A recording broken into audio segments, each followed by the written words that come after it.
بسم اللہ الرحمن الرحیم۔ السلام علیکم۔ حضرت آدم و حوا علیہ السلام کی جنت سے نقل مکانی اور زمین پر پہلا قدم۔ شیطان نے دھوکہ اور لغزش کے ذریعے آدم و حوا علیہ السلام کو ان نعمتوں سے نکال دیا جن میں وہ آرام سے زندگی بسر کر رہے تھے۔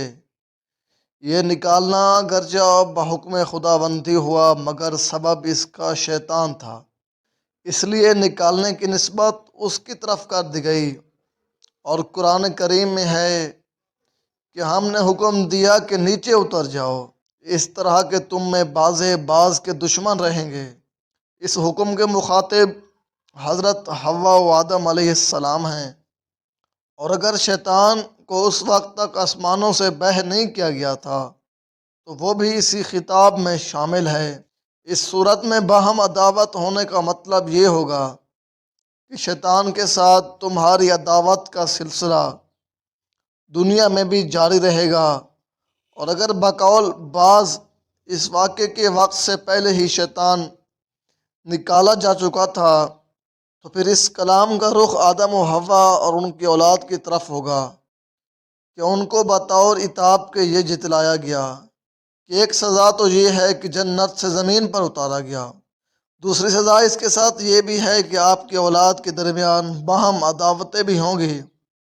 اور ظاہر ہے کہ اولاد کے باہم عداوتیں ہونے سے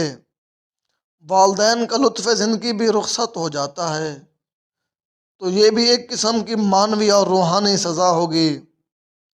آدم و حوا علیہ السلام کو یہ بھی ارشاد ہوا کہ تم کو زمین پر کچھ عرصہ ٹھہرنا ہے اور ایک میعاد معین تک کام چلانا ہے، یعنی زمین پر جا کر دوام نہ ملے گا، کچھ مدت کے بعد اس گھر کو بھی چھوڑنا پڑے گا۔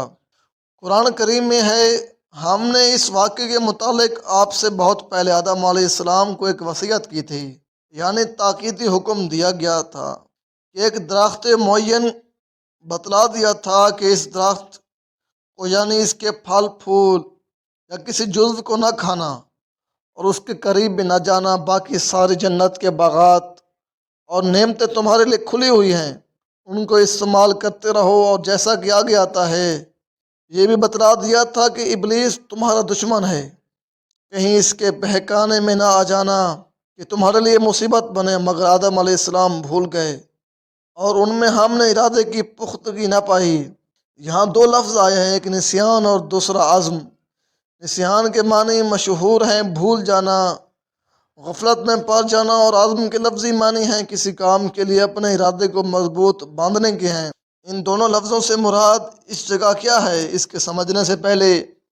یہ جان لینا ضروری ہے کہ حضرت آدم علیہ السلام اللہ تعالیٰ کے اولو العزم پیغمبروں میں سے ہیں، اور پیغمبر سب کے سب گناہوں سے معصوم ہوتے ہیں۔ پہلے لفظ میں آدم علیہ السلام پر نسیان اور بھول طاری ہو جانے کا ذکر ہے، اور چونکہ بھول اور نسیان غیر اختیاری عمل ہے، اس لیے اس کو گناہی شمار نہیں کیا گیا۔